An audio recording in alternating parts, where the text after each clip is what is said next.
listening to Pet Candy.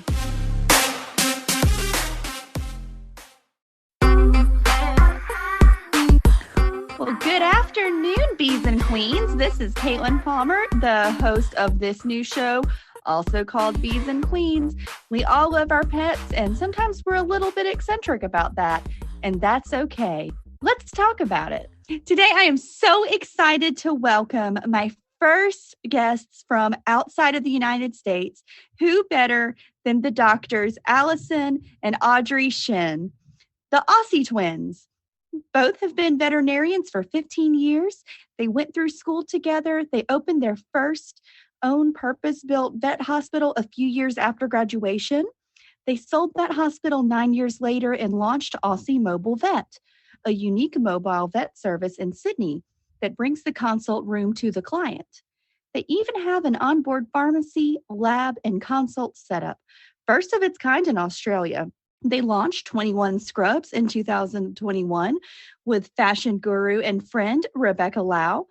All these ladies are working moms with 2 kids each and bonded over motherhood, business, and fashion. Frustrated with ill-fitting and impractical medical scrubs, they put their heads together to design a fashionable, stain and crease-proof, squat-proof scrubs. Welcome, ladies. Thank you so much for joining me. Thanks for having us. Okay, so I love listening to y'all talk, and I'm sure you hear that all of the time from Americans, and you're probably so sick of hearing it. Well, I don't even notice that we have an accent anymore, but when we're talking to you guys, it definitely sounds strange to listen to ourselves. Really? Oh, that's fun. So I love that you put in there that they're squat proof, that the scrubs are squat proof, because I can't tell you how many times I have ripped my pants. Just a straight up SpongeBob rip my pants. Mine always falls down, so you get a bit of butt crack showing there. So I love the squat proof because nice. I think that was something that sort of came later, wasn't it, Alison? We went for the crease proof and the hair proof and the waterproof, which all sounds great. And then when it came to designing, little things like waistbands and things like that, one of the big things that comes up is that every time we bend down, and most of the time I'm on the floor or I'm squat on the floor trying to wrangle a dog or a cat, and we're just sick of seeing butt cracks. So having a squat pants, I mean, it sounds really gross, but it's a real battle in our profession to just have that an inch higher so that you can do whatever you want and actually be practical in your job. I think, our pants are great. I love it for that. That's excellent. So did y'all always know you wanted to be vets, or did it come later? I think we always wanted to be vets. We always loved animals, and that was all animals. We've grown up in a variety of different countries, from Singapore, Malaysia, and the UK. And so we're always like rescuing these injured animals and releasing them, always constantly begging our parents when we were little for pets. So it's definitely sort of, when you're kind of like that nurturing personality that you just want to help us and save everything. And the funny thing is, I don't think we ever had a conversation about what we were going to be. It was always just we were going to be vets. And I know everyone says at one point in your life, everyone's always wanted to be a vet. It's just something that we've said from the very beginning, from as far as I can remember. And when it came time to school and work and goals and applying for universities, it was just going to be vet. There was just no other option. And you went into vet school at the same time and you graduated the same class, or? Went through everything together. Kindergarten, school, high school, university, lived together. And when we finally graduated, we actually separated for the first time and went and worked at different small animal practices, got our experience, which was great because we were able to kind of find our own feet on our own, get our confidence up. And we would always help each other. When she was on call overnight, I'd drive to her practice and help her. And she did the same to me. So there's no support like twins. We understand each other. So we'll go to all ends of the earth to help each other. And then I guess after 2 or 3 years working in small private practices, we came up with the opportunity to buy a warehouse and convert it to a vet hospital.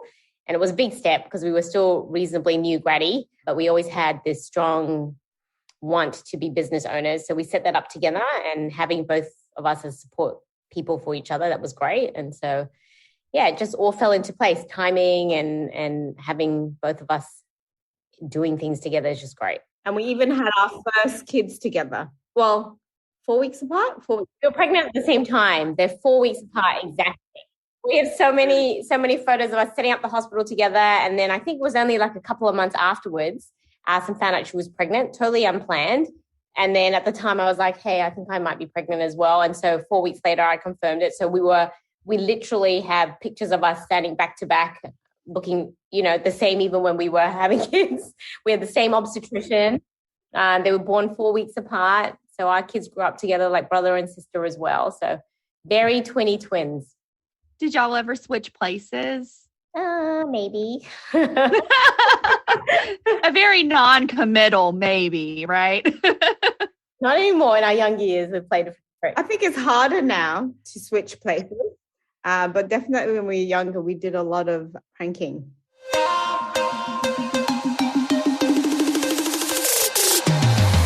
We'll be right back with more pet candy. Hi, this is Shannon Gregoire, host of Simply Pets here on Pet Candy Radio, and I want to tell you about a cool new app called Petzey. You can use it to talk or video chat with a credentialed veterinary professional instantly. Petzey is there for you 24 hours a day, 7 days a week.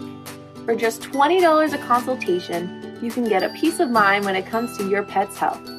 Download it for free today in the App Store. You'll be glad you did.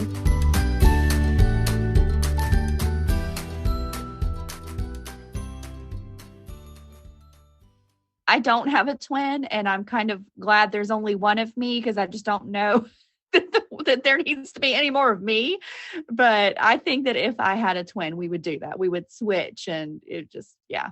I think that's just the thing you have to do if you're a twin, And I'm sure you didn't do anything like harmful, like try to scare your doctors when y'all are pregnant or something. Like, what do you mean I'm only this far? We freaked a few doctors out. Like our obstetrician was just blown away about us being pregnant at the same time and having the same kind of ailments, at the same time. And then our teeth as well. Our dentists are always freaked out by our teeth because we're mirror images of each other, and we're both missing, I think, our 12-year-old molars. We've got cavities in the same teeth. So there's a lot of freaky medical things. And then obviously we all have the same interests and we love the same things. So it's not a surprise that we're both vets. Absolutely. So who is technically older? Audrey.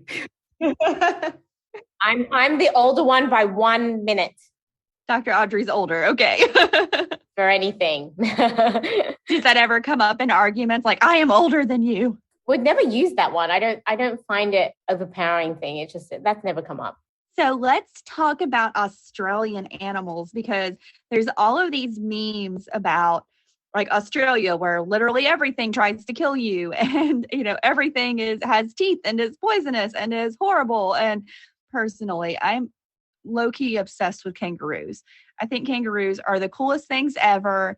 I would love to hear some kangaroo stories, please. Oh, well, that's one of our favorites, isn't it?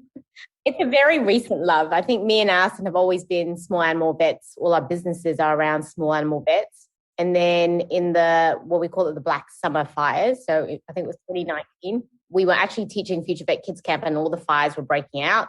And because we have a mobile vet service and our vans function like an ambulance, we have onboard oxygen. So we were called out to a few rescues during the bushfires. And then from there, it just developed. And kangaroos is a very new species for all of us, but we learned very quickly on the job and just kind of fell in love with the animals. They're a very misunderstood animal in Australia. Yes, they're an Australian icon, and yes, they have beautiful personalities, but they are also considered a pest in many. I was going to say they're kind of vermin. That I know a lot of them get hit by cars and stuff. Yeah. Yeah, it's a horrible kind of thing to say, but they are considered that way. And certainly when you work in certain rural areas, a lot of people don't understand why you spend a lot of effort rescuing them. But an animal is an animal. And Alison and I always say that every life is a life worth saving. And that's what vets will do. So we actually started helping out all the animals. We ended up down south in an area called Bungendore, and we went down every weekend for 10 months, sacrificed every weekend to go down and treat all the kangaroos that were moved to a sanctuary for rehabilitation. And these burns we're talking about were really, really bad. They were down to bone, some of them. We had mum kangaroos that were burnt pretty much head to toe. The feet were definitely the worst, but burnt from head to toe, just trying to rescue their joeys. And in particular, we had one mum called Indy, which Alison and I loved to death.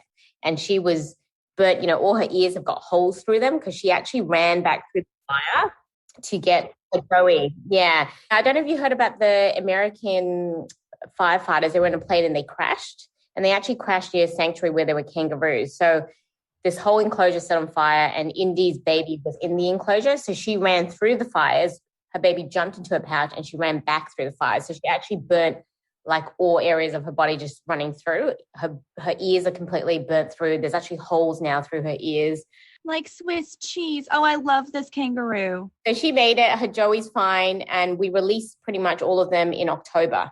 And then after that time, because we love the work so much and, you just fell in love with the people and wildlife and the animals and wildlife, we were asked to help set up a hospital and a kangaroo sanctuary.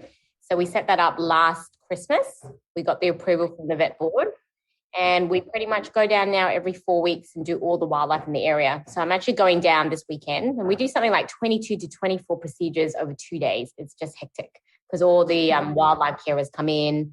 We see kangaroos and wombats that are hit by a car, shot by a gun, trapped in a fence. And it just makes the work interesting. And I think after 15 years in the vet field, you kind of are looking for excitement, and you're also kind of looking for that heart job that makes you feel good about yourself because you pretty much know how to do everything. You're confident with everything. You want to do something that makes you feel good again. And so finding this different species to work on and finding, it just feels good to rescue an animal that is often misjudged and overlooked. And so I think that joy is definitely still there. It's a big part of both of us. We love doing it. We sacrifice all our time just heading down there now and treating as many animals as we can. So, yeah, you have to come and see the kangaroo sanctuary. You're going to be blown away. I would love to. I'm on my way right now. It's beautiful. They have so many kangaroos and cares and baby joeys, and then the hospital is just constantly buzzing all the time. But there's something still so special. I mean, you walk in and you think they're a wild animal, but they really do give you lots of love and they're really responding. And when we walk through the sanctuary doors, I can literally call out names like Indy or, their names individually, Steph, and they'll come running up to you and they'll like nuzzle into you and they'll want you to scratch their chin. Indy's still there or Indy's released? Yeah, some of them are still there. Some of them can't be released because they've had severe injuries. So they stay in a really protected sanctuary. So Indy is actually still there, but pretty much all the rest of them were released. And unfortunately, during that time, we had COVID hit. So every vet had to exit. Yes, I was going to say the world just kind of shut down right after. 2020 was garbage. Yeah. Yeah. I don't think we even noticed the world shutting down because we were so busy trying to save everything. And we were I couldn't remember what day of the week it was. It was just work. So I think we didn't even notice what was happening in the world because it was so bad where we were. But then every vet had to exit and all the international help exited. And we were left in a position where we had, I think, 22 kangaroos in the sanctuary that still needed bandage changes every week. And there was no vets left to help. So Alison and myself and Aussie Mobile Vet Team, we just sacrificed every weekend and just drove down the 3 hours and did it every weekend because there was no one else to do it. I think the important thing too as well is that everything is like volunteer, like the vets are volunteers, the nurses are volunteers, the people that work in the sanctuary are all volunteers. And, there's just like when like-minded people come together, like really, compassionate, animal-loving people that are sacrificing time with their families or whatever to be there. It just makes it more special. And I think you form this bond and this connection. And I think that's what's so magical about the place. Besides the fact it's in the most beautiful part of the world, it's just that connection. And like Audrey said, there's something I think people don't understand about kangaroos. Obviously, it's kind of considered a pest, but an odd thing happens when you consider an animal a pest. It somehow gives people the feeling that they can, kill them in the most inhumane way or cull them in the most inhumane way. Yeah. And that's why I really don't like that word because it doesn't matter. I mean, even if they do have to be culled for whatever reason, it should be done in a humane way, whether it's a pest, whether it's a life. And I think that's where the misconception lies. And I think where most of, kangaroo lovers or wildlife lovers get, kind of stuck is, it's still an animal life that you have to treat humanely. And kangaroos are really weird. They're like humans. I don't know if you've heard of kangaroo care in like human mothers. So you know how when babies are in incubators, they take them out and they put them on your chest and they call it kangaroo cuddles. And that comes from because kangaroos are like the most protective, loving mothers. And they will do anything at all costs to protect their joeys, like probably even more than a human. And if something is happening, like if they're in danger or they know that they're dying or, they're not going to make it, they throw their joeys out of their pouch. And all the aunties and family, because they all recognize their family, they know who's their mother, auntie, grandmother, second auntie, will come and grab that joey, pop it in the pouch, and save it. And that is how, they're so family orientated. It is absolutely ridiculous. And you know what? We never knew this because when we came to Australia, we wanted to be vets and that's what you concentrated on. Wild animals were cool. But since working with them and in the fires and, getting to know their personalities and spending, 2 years constantly with them, I think, I feel bad that we misjudged them. I thought they were just a wild animal, but they really are family orientated. They're a bit like dogs. They protect their young. And even when you watch them in the wild, when we have breaks in the hospital, I'll go and sit outside and all the kangaroos come over to you. You can see even the way they interact as a group is quite remarkable. Like when we put out food for them, the males will stand at the back and make sure all the females eat first. And then when they're done, they'll go eat. And I'm like, you know what? They know how to do it better than humans. So there's just these little things they do. And you just honestly can't believe it. When we separate a joey from a mum because we have to treat the mum, the joey will cry. It'll do this special kind of cry for its mum. And they're very their family ethics are better than ours, I reckon. And, we've just got a whole new respect for them. And it's just sad because a lot of the time we're dealing with fence hangers or gunshot wounds and they're not, and it's terrible. It's really, really terrible. That's funny. Yesterday, I was spending time with camels. We had to do this shoot for Bondi Vet at a camel farm or sanctuary, and they also rescue wild camels, and camels are considered an introduced pest.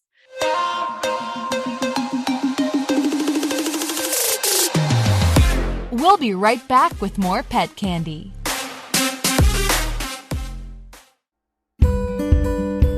Hi, this is Dr. Jessica Turner, and I want to tell you about my new show, Living Well with Dr. Jessica. We talk about life, love, and living your healthiest life. Check it out on Vet Candy Radio or a podcast platform of your choice. Are there wild camels in Australia? They rescue wild camels. So they're introduced, but they're considered a pest. But this farm is remarkable in the way that they, one, save the camels, but two, they also get products from them. So they milk the camels. You can milk a camel. You can get camel cheese, camel ice cream, camel milk. I actually had salted caramel camel milk ice cream yesterday at this farm, and it just tastes like milk. So if you're dairy intolerant, you can have camel milk and you won't react to it, which I am. So I didn't react to it at all. I had camel feta.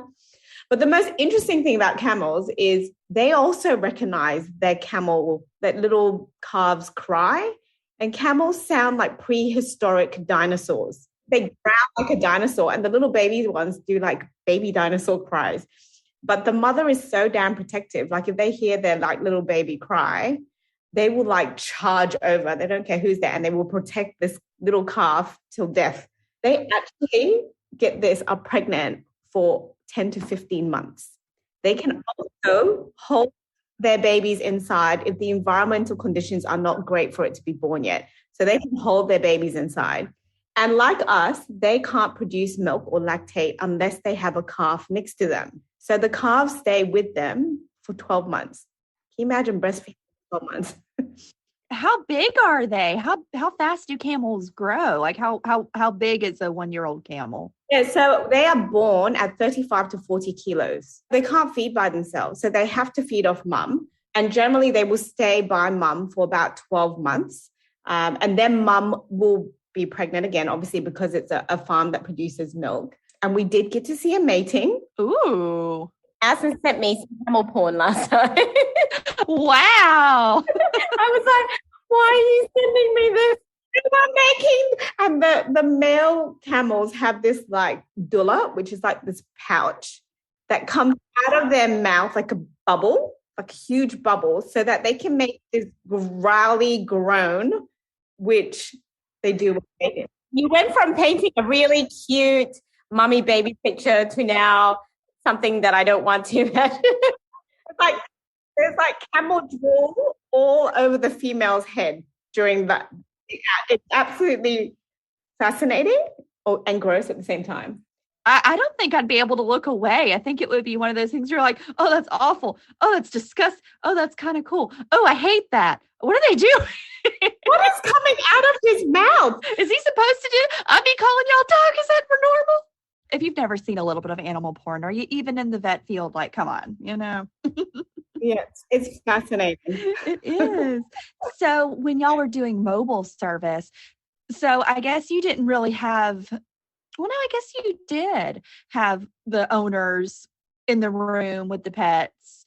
Do you still get that same kind of extra client, extras in quotes, like they're not happy no matter what you do? I think definitely I enjoy the mobile vet side a lot more because I think people are a lot happier. I think they appreciate the fact that you come to their home, you're coming at a time that's convenient to them, and you save them all that initial stress of getting the cat in the carrier, getting it in the car and waiting in the waiting room. So it's almost like you're going on their time. So people are a lot nicer. I really haven't encountered half the amount of difficult clients as we did in clinic. Difficult. Yeah, that's the word I was looking for. I couldn't find it. Yeah, and you kind of sift through the difficult clients already through the bookings. I mean, we're a little bit more of a premium service, so it's a bit more pricey. So the type of client we get is willing to go a lot more. So that's a lot happier medicine for me because we can go a lot further and do a lot more diagnosis, which I enjoy. But then saying that comes with its own kettle of fish, because if you've got a client that's willing to go to all ends of the earth, we know what that client can be like. They're the ones that you have to call all the time, you have to explain, you've got to email them. So we do have OTT clients, we call them. But like I always say to the girls, I mean, yes, they're OTT. Yes, they can be quite demanding and they're full of questions, but it still beats the client that arrives and has no money and doesn't want to do anything while their pet's suffering. So I'd still rather deal with that client and just kind of phrase the way I say things and do things a bit differently and explaining things to them. I still enjoy that aspect of the work more.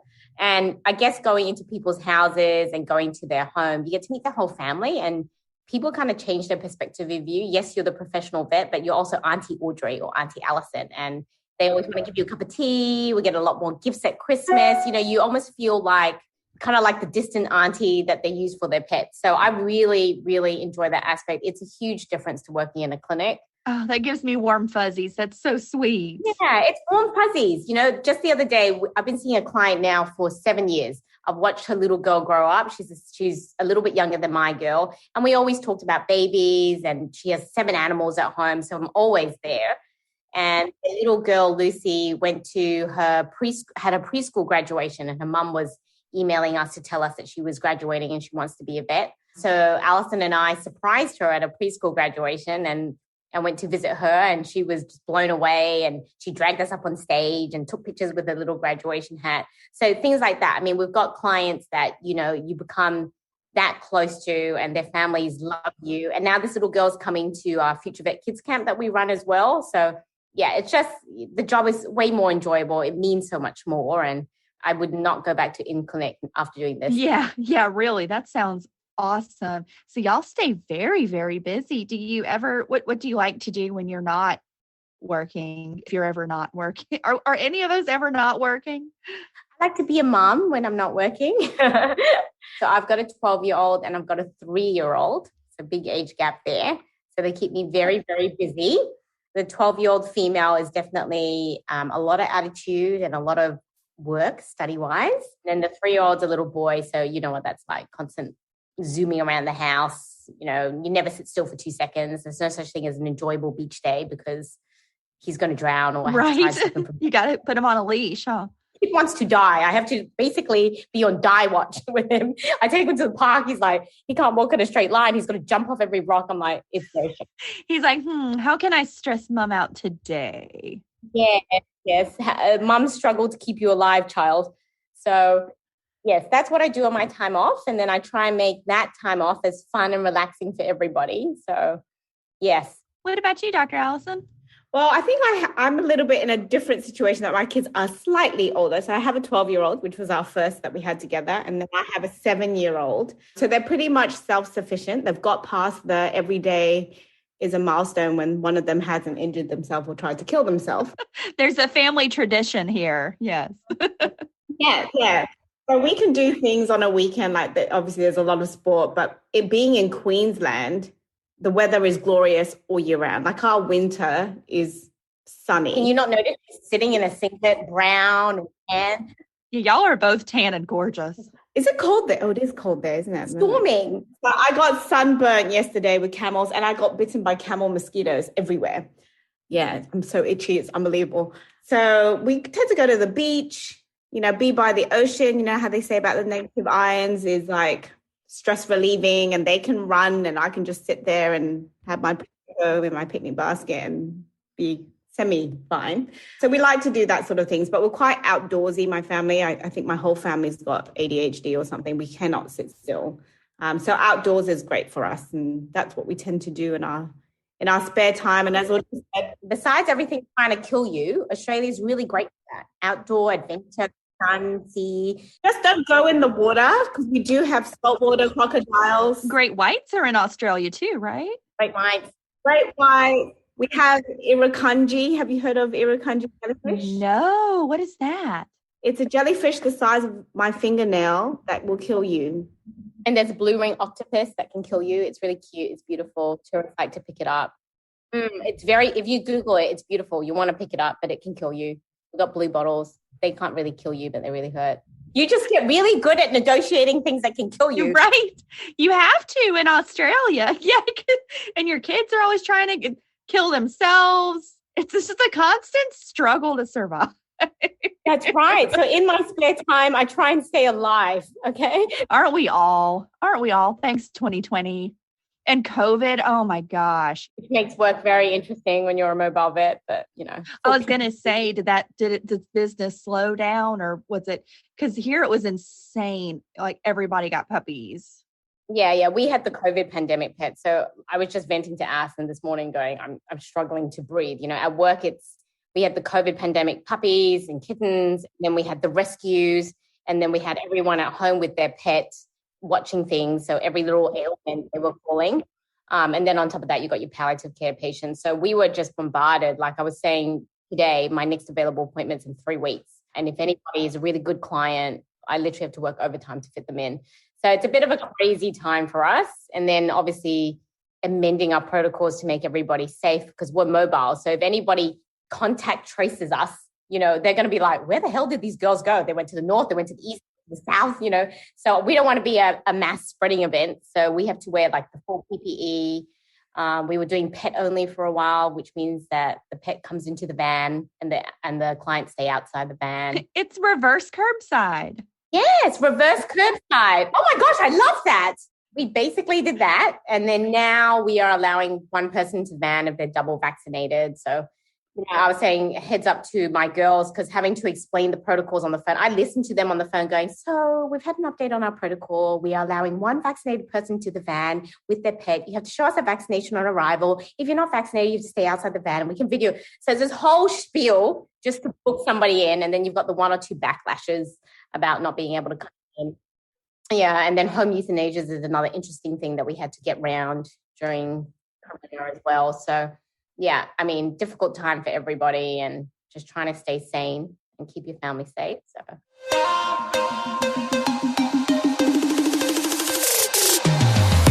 We'll be right back with more pet candy.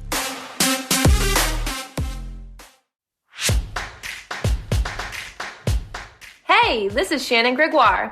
If you're like me, it's tough keeping up with everything vet med, but now I'm going to make your life a lot easier. Check out my show on Vet Candy TV, available on iTunes, YouTube, IGTV, and Facebook Watch. Catch up with all things vet med with me. So my favorite movie growing up was Dot and the Kangaroo. Y'all know Dot and the Kangaroo? Oh, I don't know. What is that? It's really cute. It's this little girl and she gets lost and she's out in the bush and the mama kangaroo comes along and she's missing her Joey. It's really cute. I recently rewatched it as an adult and they mentioned the bunyip. And the bunyip scared me so bad as a kid. And they have this little song about it because like there's this scene where it's a storm. So Dot and the kangaroo go in this little cave and there's Aboriginal like cave drawings and, you know, it's like, oh, the bunyip. And it's this whole like scary song. And my brother used to mess with me and play it on his guitar and sing it to me. And I'd start screaming and my mom would come running in and she'd be like, Johnny, stop it. You're making your sister upset. And then I'd be like, Johnny, will you sing it again? And then he'd sing it again. I still like scary stuff. So I was still like, I'm kind of fascinated by the bunyip. I'm 31 now. And I'm just now where I like listen to stuff about the bunyip. And it's so different than how it's portrayed in that movie. Do you have any bunyip stories or is it just kind of an urban legend? No bunyip story. In fact, I haven't even watched the movie before. So I've just written it down. I'm going to watch it after this. Well, tonight. So you can watch it with your kids or you can't watch it with your kids? It's scared, but it was just that one part that scared me. It's kind of sad because you never really get any closure about the Joey. So yeah, I think it's implied that it was shot, but I don't remember well enough. And there's like a little, I think he's a little singing platypus. It's just, it's cute. It's cute. It's like all the critters in the bush and it's cute. It's cute. Oh, I'll have to watch it. Well, I guess that's a real thing of life here, that they do get shot and Joeys get shot. And why are people garbage? I mean, some people are just literal garbage. Yeah, we've seen some pretty nasty things in the hospital. So yeah, there are some strange people out there. Do you get the same kind of eccentric pet owners that are a little? Yeah, I mean, in the wildlife, we definitely get wildlife eccentric people. I kind of like wildlife eccentric people. It's kind of like the crazy cat people.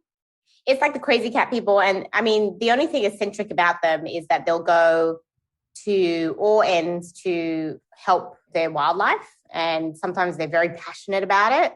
And again, as eccentric as they are, I can't really fault passionate people and people that want to do good in the world. So yeah, we kind of connect over that. And I always say vets are a little bit strange anyway. We're a different kettle of fish, definitely big hearts, very self-sacrificing. So yeah. I think we have eccentric, like crazy eccentric, like trying to do well by their pet, but probably not. Fur baby eccentric. And then we just have the damn right weird. I remember when we had our hospital, we had this poison that people put out to kill the rats. You know, there's rats called rat sac, and it can really, really cause problems for animals. So this owner, I think it was a boxer. Do you remember, Audrey, at our hospital? And she'd seen the dog eat the rat, not the rat sac, but the rat. So we thought, okay, well, the easiest way to get over this, just in case the rat had eaten some poison, is just get him to vomit, because it'd been less than an hour, like emptying time, an hour plus routine. So we give this dog some apomorphine, out comes the wrenching. I can't watch the wrenching and the like, that almost, in a kitty litter tray, the dog completely vomits everything up. And of course, the whole rat comes out, the tail, the nose, the whiskers, everything has come out. It was awesome. That would have been great TV. It was like the full on rat, like it never got bitten, chewed. Obviously doesn't chew his food. He just like swallowed it. And there's my daughter, and she goes, oh, rat out of the mouth. I'm like, yes, honey, don't tell your teacher about this. Nothing to see here. And then I like, just go back. Don't tell anybody what you see here, because this could be misconstrued. Just go over there. Fine. Whenever we remove teeth, whenever we remove foreign bodies, and this rat is obviously a foreign body, we keep it so we can show the owner, you know, this is what you put your money for. They're definitely a rat. So I put it in a plastic bag, and the lady comes back and she's with her partner. And I said, yeah, we got the rat. We got the entire rat. She goes, did it have the whole rat in there? I'm like, no, it was the whole entire rat. She just kept quizzing me about it. I'm like, would you like to see it? Like, yeah, I would like to see it. So I go to the back, I get the plastic bag. She has a look at it. Her boyfriend has a look at it. They're absolutely fascinated. And she goes, do you mind if we take it home? What are you going to do? You've got to put it somewhere that your dog's not. Yeah. And she's like, no. I just wanted to show my mum and dad when I get home. I said, okay, but please dispose of the rat properly, because your dog will eat it again. Can you imagine, like, you're checking out and you're like, oh, my purse is in here somewhere. And you just start like taking stuff out and putting it on the counter. Like, oh yeah, dead rat. And then like, here's some like snacks and like, what? I think sometimes my bag looks like that after work. And then I come home from work and I dump everything on the table, and I've got these histo jars there with lump, ticks, whatever it is, teeth. And I'm being told, like, I've been kind of struggling with like the wording of eccentric crazy people because we call them Karens, like just crazy mean people. But y'all call them something different, or do you? I think we do call like during the COVID, they came out with a lot of phrases for Karens, and they were like, we do call it Karen here as well, or Sharon. We have Shazam. It sounds really weird, but you get used to it when you're here, and then it just becomes normal. Like afternoon is now Arvo. So we like to just shorten everything. So now when I'm talking, and now I'm used to it, the first time you go, you want to say, oh, you know, we'll call you in the afternoon. Now I go, oh, we'll call you in the Arvo. I'm like, ooh, that still sounds really weird. Right. I'm a very bad Australian. So tell me, y'all have some exciting news. You have a reality show coming out. Is that right? We are part of a show called Bondi Vet. So Bondi Vet is now 7 of us. So it used to be Chris Brown, and now they feature 7 vets around the whole of Australia. So Alison and I are the mobile vets on the show. So we're into our 3rd season now. So we're actually filming the 3rd season as the 7 of us. And that's been going really well. It's great because it features the work we do. It literally is reality. So you're seeing real life cases and us working it through from the beginning. Yes, I mean, there's a bit of filming, so you have to repeat things, but it's pretty much accurate of what we do every day. And I love that. I love that people get to see what we do and see our point of difference. And so I think that's a big part of our job love at the moment, to be able to be featured on a show and show what we do, as well as, you know, the kids stuff that we do and wildlife. That's so important. And hopefully you can inspire future generations too, that these animals aren't pests. They're not less alive because there's a lot of them. You know, they're individuals and we love them. Yeah, Allison's doing some pretty cool stuff at the moment because they've had easier restrictions in Queensland. So she's done camels and did some koala stuff. Yeah, because we've been separated since COVID, because I'm in Queensland, Audrey's in New South Wales. It's only about a 9 to 10 hour drive away, but because our borders are shut, I haven't been able to get to Sydney, and she hasn't been able to get to Brisbane as much to film together. And we usually film the mobile vet stuff together, whether that's small animals or kangaroo sanctuary stuff. So they've really had to make stories in each state. So I've been doing a lot of stories with rescue organizations and sanctuaries, just going in as the visiting vet, treating a case or helping their vet with another case. So it's been quite a bit of a different angle since COVID with Bondi Vet, but there are 6 to 7 of us, and we all have a different field in the veterinary science space. So you've got the after hours emergency, you've got a zoo vet, a wildlife vet, a rescue shelter vet, then you've got us as the mobile vet. So it's a very interesting show. It's a family show. Kids can definitely watch it, but it does open up their eyes into the different parts of the profession and how each one differs from each other. And also, obviously, the bit of the personality behind the vets, that we're not all just, you know, nerds that work all day, every day. There is humor, inappropriateness at times. Well, as there should be. I mean, you can't work in a job where you literally get pee and poop on you and not have kind of a sense of humor.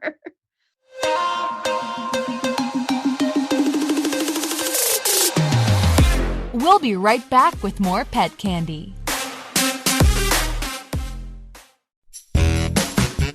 Hello, this is Caitlin Palmer. You probably know me as the desk wench.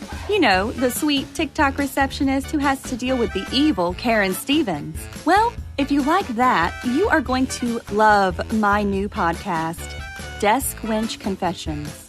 On my show, I have funny guests who tell me about their own Karens. Plus, we have contests, giveaways, and skits.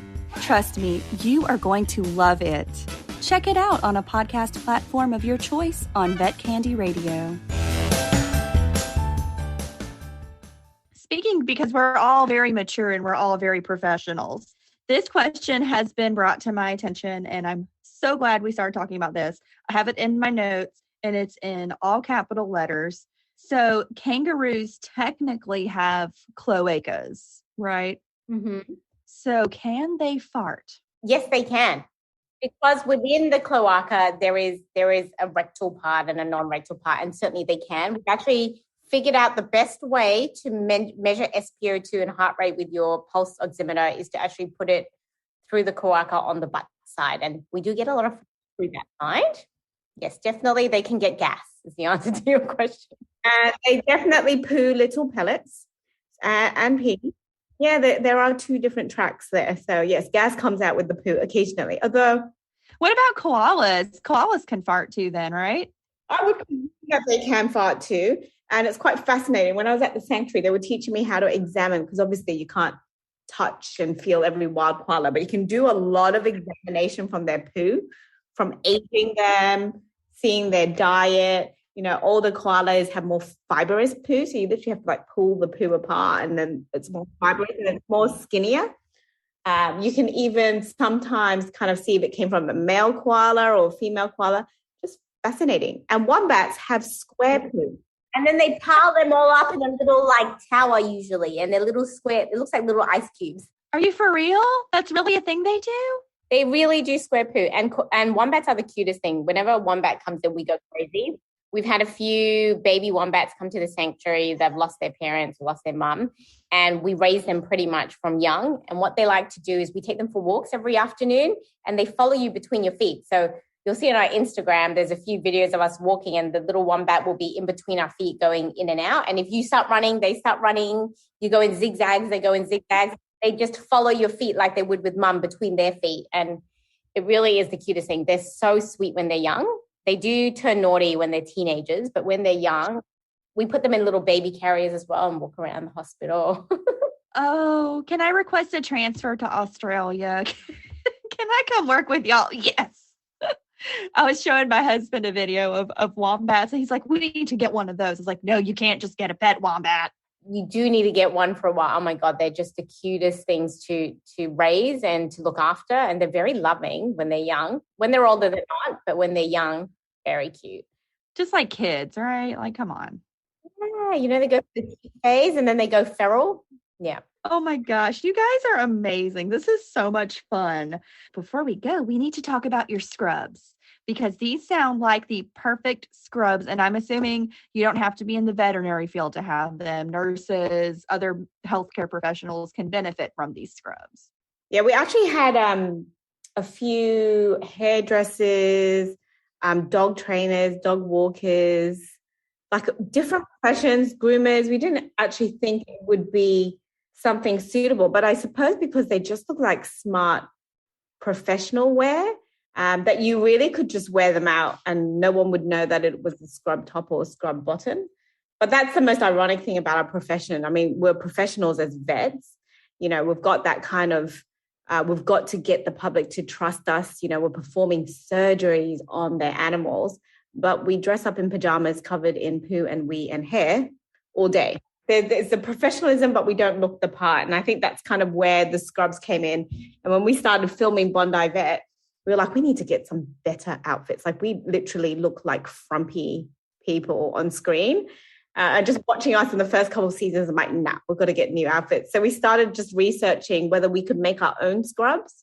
We really wanted waterproof scrubs because we are literally always covered in poo all And day. then you get pee on your bra because the puppy peed on your chest. Probably the most hygienic thing to have urine on where you urinate. But, you know, like people don't really talk about this stuff, especially as I think other scrubs have gone crazy with like dentists as well. But definitely in the vet world, we get all sorts of stuff on us and it's gross stuff. And a lot of people don't know that. The other day I was aspirating a cyst and it just went crazy. It was like the cyst from hell. And it just soaked me completely through to my underwear, a cyst on the neck. And, you know, I go home and I tell people this and they're like, oh, really? And I guess that also, you know, what Alison was saying, you know, we're professionals. We go to uni for a really long time. We do surgery, we do anesthetic, and then we dress up like we're 16-year-olds in pajamas. And it's a little bit of the way that we are. Vets are really, I think, humble people. We just do what we do. We don't really care what we look like. But then certainly seeing ourselves on TV and thinking that I thought we looked really terrible and frumpy. I think we do deserve to look good. I think we do deserve to, you know, if we have that rare time where we can pop out for lunch, that we don't feel like the gross person sitting in the corner in pajamas. Or if I pick up my daughter from school, I don't look like I'm actually doing school pickup in her pajamas. I'm literally coming from surgery and I want to look good. So it's something so simple and so superficial. But when you put them on, you know, all my staff, I can see a change in their demeanor. They feel great. My nurses go out in their jumpsuits. I'm wearing my jumpsuit now, but they go out in their jumpsuits after work. One of my nurses went on a date in her jumpsuit, because she thinks she looks so great in it and it looks amazing. It doesn't look like workwear. So just to be able to have that empowerment on that side is really great. And they are slimming and they look great. And it doesn't matter what happens to them. You can just brush it off and it always looks smart and clean and fresh. The benefit is, I think Rebecca Lau was very instrumental in getting us into the fashion part of it, because we're vets. God, I have no idea about factories, manufacturing, styling, waistbands. All we said was like, we want it waterproof, we want it stain-proof, we want it fur-proof. I want to be able to wash it at 9:00 at night and it be dry by 1 a.m. the next morning and not have to iron it. This is what we wanted in bullet points. And then we sort of handed this to Rebecca and she's like, this is fascinating. We can find something. And what started off just like a research, we were getting material from the factory and would go over to Audrey's house for dinner because we're all friends outside of work. Our kids are all friends. We went over to Audrey's house for dinner one day and we got out all the swatches of the material and we're running around, a few Prosecco's later, mind you, running around Audrey's kitchen looking for all sorts of things we could stain up these materials and test if it worked. We had tomato sauce, soya sauce, sriracha, we had red wine, and we were pouring it on and testing them all out. And we literally found the perfect material that was stain-proof. We could wash it and the tomato sauce would just come off. It had like a 4-way stretch. And so that became like our core material. And then with the design, I think Audrey definitely knew she wanted a jumpsuit. Like with large animal work, we have we call them overalls. I don't know what you call them there. They're like... Yeah, we have overalls. Yeah. They're usually like denim and they go over your shoulders. Yeah. So we wear them a lot for large animal work, like preg testing. I love that concept because you just take it off and whatever you're wearing underneath is clean. So Audrey came up with this idea, well, what about instead of overalls, we make a jumpsuit overall. And then, we then started adding little accessories, like all of them have like a stethoscope holder you can see in Audrey's. So when you put the stethoscope in there, they don't fall off. It just stays on your shoulder and you can put like your name tag and things like that on there. So all these it kind of just was like a really fun project. And then it turned into this. And now it's just, we absolutely love it. We wear it all the time. Yesterday was preg testing camels. So I had camel poo literally all down one side of me and I was filming on the same day and the producer had said to me, could you bring a couple of scrubs? I said to her, no, I just need the one. And she goes, oh no, that won't work because sometimes we film it in reverse. Sometimes we film your last scene first and your first scene last. I was like, it'll be fine. Anyway, we did end up filming in reverse and I did get camel poo literally from my right arm, which I was preg testing, all the way down to my ankles, and diarrhea. It wasn't even like, firm. It was like that type that just slops. Yeah, for people who don't know, to preg check, you have to put your whole arm up the poop chute. Yep. Yes, your whole arm up into your shoulder is in the camel's rectum, and what you're doing is you're feeling via the rectum the uterus to see if there's a calf in there. And we were doing ultrasounds via rectum as well. So it was a lot of rectum and a lot of poo. So glamorous. I mean, why wouldn't anyone want to be covered in rectum poo? And it's not even poo that's been sitting in there for long enough to get firm. It's like literally watery poo. So anyway, I just hosed this thing off, wiped it all off. It was dry and I've filmed my first scene as my last scene and no one will know that I did a rectal. They're great. They dry in 10 minutes. Like I'm wearing the jumpsuit now. I just put that in the wash before I came on and it was dry in 15 minutes and put it on. Wow. And it looks so good too. Yeah, we love it. I mean, I think it just sells itself. There's not really much more to say apart from, those key features and you just put it on and it is designed to look good. Like it makes any woman look good no matter what your shape and, just putting it on my stuff. It looks great. It brings your waist in. I just love it. And because right now I'm going around to different practices and fitting all the staff, it's just true validation of how great it looks and the response you get from people. So we've done so many sales in Australia. It's really surprised me how fast it's taken off. And I guess, women especially, they just put it on and they love it. And we have got a men's range. The men's range is really nice too. They're the standard scrubs, but they're also collared like these. And the men just love it. But, I love fitting women, but you just get a bigger response from them. You guys, this has been so great. I have enjoyed talking to you guys immensely. Y'all are so funny. You're so beautiful. You're so just great. Thank y'all so, so much for coming on my show. Thanks for having us. Thank you for having us. And if you come to Australia, we are bringing you to the Kangaroo Sanctuary and Hospital. I'll give you a baby wombat for a day. Oh, yay. Okay, well, this is happening. I don't know how, but it's happening. When the borders open up. Yeah, right. One day. Okay, so everybody, I'm going to need y'all to go get vaccinated and wear your masks so that I can go play with a baby wombat. Do it for me.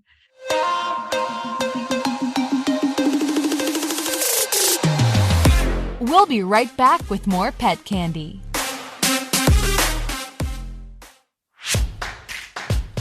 Hi, I want to tell you about my new show, Simply Pets with Shen and Gregoire. We talk about pets, life, love, and everything in between with the coolest people on the planet. Don't miss out on the fun. Check it out on a podcast platform of your choice.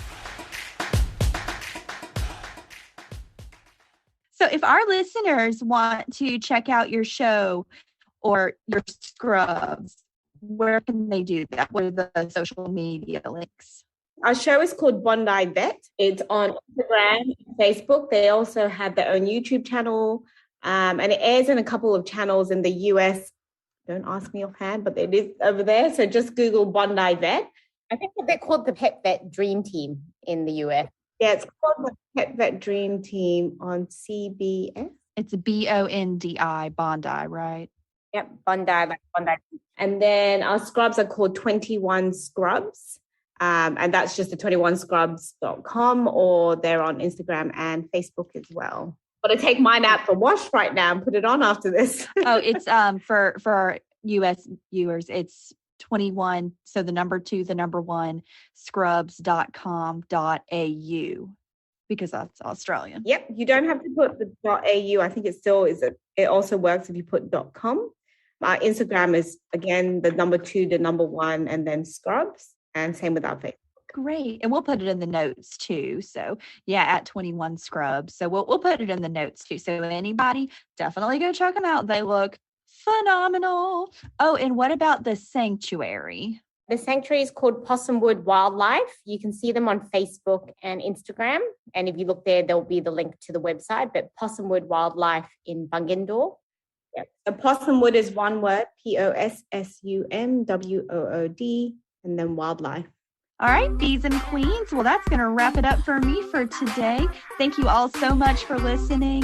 Thank you for being with us as we talk about these amazing stories. And always remember, the best pet is the one you have at home.